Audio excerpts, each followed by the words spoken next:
am Stephanie Lair, and I am from Sigma Tau Delta. It's an international English honor society that was founded in 1924 by the Dakota Wesleyan University. It's for four-year degrees universities, and it's supposed to be for conferring distinction for high achievement in all aspects of the discipline of English. Our specific chapter just got reinstated last semester, so we decided we'd open everything up with a nice talk with Dr. Gigliotti. We're dedicated to helping better ourselves and those around us in the community with and engaging our local campus students who don't know much about the English department. And we try to promote cultural stimulation and interest in the language arts. We foster all aspects of the discipline of English. We try to promote exemplary character and positive fellowship among our members and those around us. We exhibit and encourage excelling academic standards, and we serve society by fostering literacy. We value truth, sincerity, and design, and encourage those around us to do so in their critical thinking, writing, and reading. So in the spirit of encouraging cultural stimulation and interest in those who foster the discipline, I'd like to welcome Brianne to the podium to introduce our guest speaker, Dr. Gigliotti.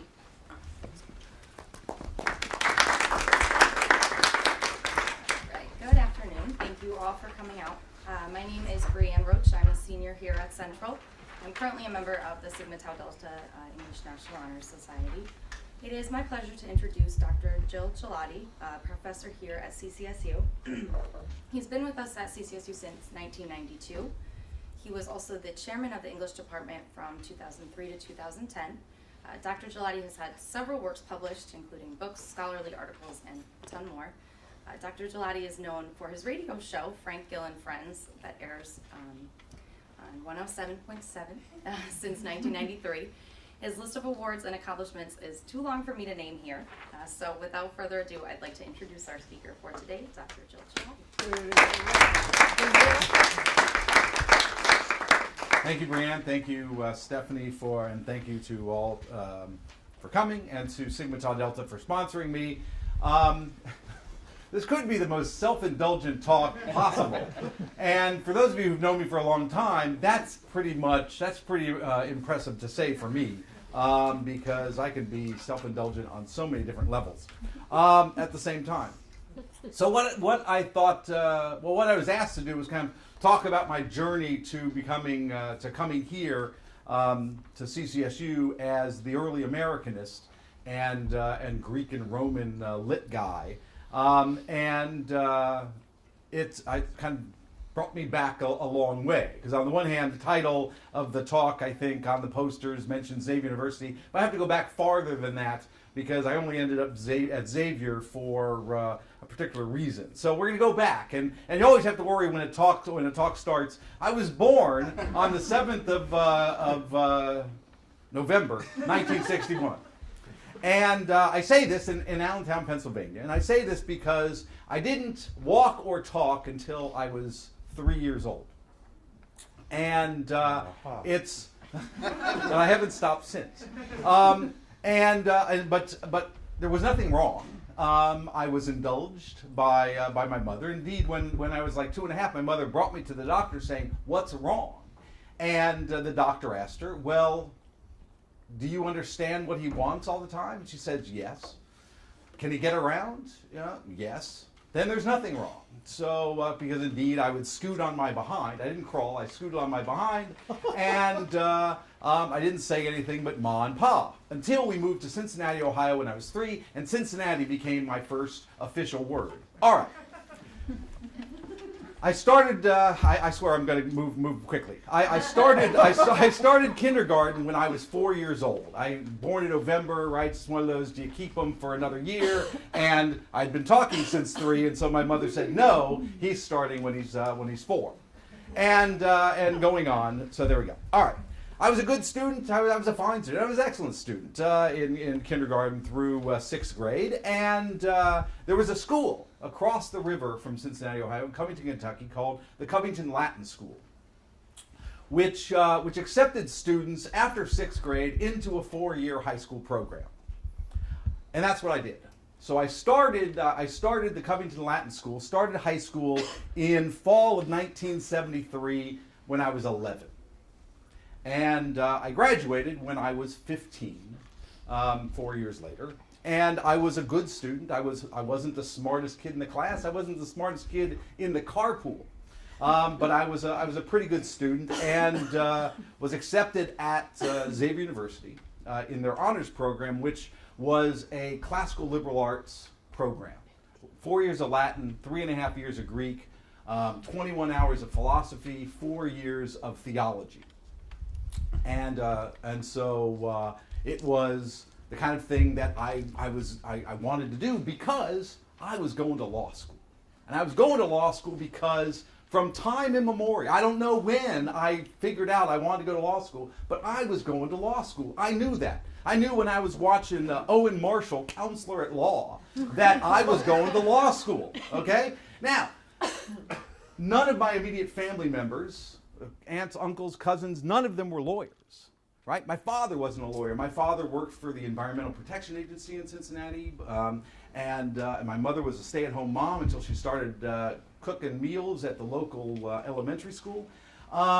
So I don't know why, you know, and before I wanted to be a lawyer, I wanted to be an astronaut, as all males in America under 10 in the late 60s wanted to be. But other than that, I always wanted to be a lawyer. And so going to law school. And so what do you need to go to law school? Well, you have to know how to write, you have to know how to read very well. So 4 years of Latin, 3.5 years of Greek, 4 more years of Latin, 3.5 years of Greek. All that stuff makes perfect sense, right? So off I go to Xavier University for their honors program. And once again, far from the smartest guy in the class, much less the room. But I'm doing well. And I joined the Xavier Players because the great thing about theater people is they're all weird in their own way, right? And my weirdness was I was young, right? So there you go. 4 years later, right? I go off to the University of Dayton Law School at 19 years of age, and so up the road about 50 miles from Cincinnati, far enough away. I'd already met my lovely bride to be on spring break, March 1981. Both Martha and I were at Xavier, never met her at Xavier. First time I set eyes on her was on the beach of Estero Island on the west coast of Florida. If you know either of us, you know that the odds of the two of us meeting on a spring break spree fueled by Pabst Blue Ribbon and Product 19, it seems odd. Anyway, all right. But anyway, so we started dating after that, and I go away to law school. And now the thing to keep in mind, the thing that I had just kind of stepped back in, right? Okay, I'd always wanted to go to law school. I'd always wanted to be a lawyer. I never joined a pre-law society, pre-law club. I never looked into what law school was. I never tailed tailed seems like a bad thing. I never shadowed a lawyer. I knew nothing about that thing that I always thought I was going to do. This is a bad idea, students. Okay, this is a very bad idea. So I go to law school. And I'm all excited because, of course, one of the things I'd been spending a lot of time in college was, reading Plato and talking about justice and stuff like that. And I figured law school is going to be great because we're going to talk about justice. No, I just soon discovered, right? Which I would have discovered very easily if I'd gone to visit a law school class at some point. But no, right? What I discover is that law school is what I assume is just another version of plumbing school, right? When this thing springs a leak, this is how you fix it. And if you can't fix it that way, then you fix it some other way, right? And so in law school exams, they're all open book and you can bring whatever. And so I brought my Plato's Republic just so I could at least pretend to be thinking about justice. And I did okay. I did once again. I wasn't a bad student. I wasn't a great student. One quick thing about law school is there were a lot of mean-spirited isn't the term, but there were a lot of people in law school who were just not nice. right? And so one Saturday night, I was in the law library, as many law students are during the year, and I was working on a case, and the guy who was clearly the best student in the class came by and he looked at me and he said, "Have you ever worked this hard in your life?" And I said, "Read Plato's Republic in the original Greek and get back to me," right? Because it wasn't that I didn't, I was struggling or anything like that, but you have to work hard because it's a professional school, and law school isn't easy, but it's not, it's not the most difficult thing you'll ever face in your life, especially if you know what you're in for. Anyway, so at the end of the year, I have to make a decision. Do I go back to law school, right? I'd done okay. It'd be, kind of certainly not the worst thing in the world. Or do I do something else? And one of the reasons that I thought maybe I should do something else was when I was in law school, I started going to the library, wandering over to the classics section, and getting out things in Latin, something real quickly I never did for fun as an undergrad, and started reading things. And so I read Erasmus's In Praise of Folly in the original Latin for fun. And I kind of said, well, this seems odd to me. This seems odd because this seems like I'm trying to run away from what I really should be doing. I also did some more theater at the University of Dayton with all these undergrads who are actually either my age or older than I was, despite being in law school. But anyway, so there we go. So toward the end of the year, I go to my mom and dad, who've always been, who were very supportive, and my mother continues to be. My father's passed away, but I went to them and I said, "What would you think if I didn't go back to law school?" And to both of their credit, they said, "If that's what's going to make you happy, then do it." Right? I mean, so I think I could tell from that he was disappointed. He was kind of looking forward to a lawyer in the family. Somebody could say, "This is my son, the lawyer." Right? By the way, I was the third of three when I was born, and then 10 years later, my little brother came along, and so anyway, just for that little information. So I said, well, great, because I already have a line of what I want to do next, because I'm not stupid, okay? I kind of knew if I said, well, I don't want to go back to law school, and then they'd say, what are you going to do? Well, I had lined up a part-time Latin teaching job at my alma mater. And so they said, well, okay. And then while I was doing that, I started going to graduate school. I went to the University of Cincinnati for a semester and took Celtic literature and translation and a class in Hawthorne and Melville, graduate classes. But I learned that I really like to teach, right? So I'm teaching Latin 1 and 2 just part-time, so I'm living at home because I'm making $500 a year. But I'm really enjoying it. And I'm doing all sorts of things. I'm going to basketball games. And real quickly, you have to realize this is a very small school, was a very small school, single sex, right? So all male. And most of us were younger than regular high school students. And so we'd go to basketball games and we'd get killed because we'd be playing real basketball, high school basketball teams, right? Well, anyway, I'd go and I'd lead cheers, right? And I'd kind of, and at one point, the principal of the opposing team came over to our principal, Father Jim Ryan, and said, "Is that the president of your student council?" And he said, "By God, no, that's my Latin teacher." And anyway, so I was there for 3 years between 82 and 85. And at that point, if I had stayed, I would have been dean of students probably within a year or two.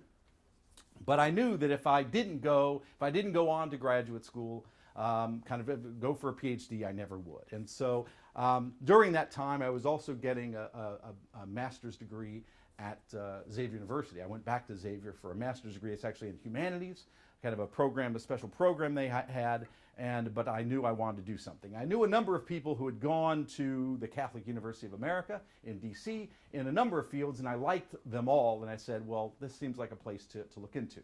So I went for a doctoral degree in comparative literature starting in fall of 1985.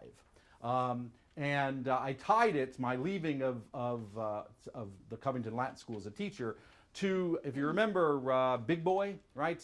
They were retiring Big Boy at the same time. And I kind of, I don't know, do we have Big Boys around here? Kind of, I don't know. Obviously not, because you're all looking at me puzzled. But anyway, Big Boy was a hamburger joint, and Big Boy was, they were kind of retiring the mascot. And I said, well, I was leaving Latin School to replace Big Boy. There you go. Anyway, that wasn't worth the joke, was it? All right. So 1985, I'm 23, and I've already taught for 3 years. I'd already been a year in law school, so I had, kind of time to get going. So I go, and my three languages were going to be Latin, Ancient Greek, and English in my comparative studies. And so I started out as a medievalist. But then I started taking some classes in some Renaissance. I was taking Latin classes, I was taking Greek classes, I was taking comparative literature classes and English classes. So taking all these classes and kind of trying to figure out what to do. And I finally realized that, I take all these classes and I still don't know what I'm going to do. Then in the, the spring of 1988, the last class I take, the last official class I take, is a class at the Folger Shakespeare Library in Washington, D.C., in Latin after Petrarch, right? What would be called Neo-Latin. And so I'm taking this class with Ralph Hexter from Yale, who's now a president of some Northeast university. And I'm amazed because while I'm taking this class, you get to wander through the stacks of the library, and I come across this slim volume, The Latin Poetry of Colonial and Revolutionary America. Latin poetry, kind of American Latin verse, 1620 to 1820. I said, how cool is this? So I'm looking at it. I found my dissertation topic. I started looking and seeing, and it was published by this guy, Leo Kaiser, at Loyola University in Chicago. And I start looking, and every article about this stuff is Leo Kaiser's, right? So this is kind of, but there's nothing else. And all of his articles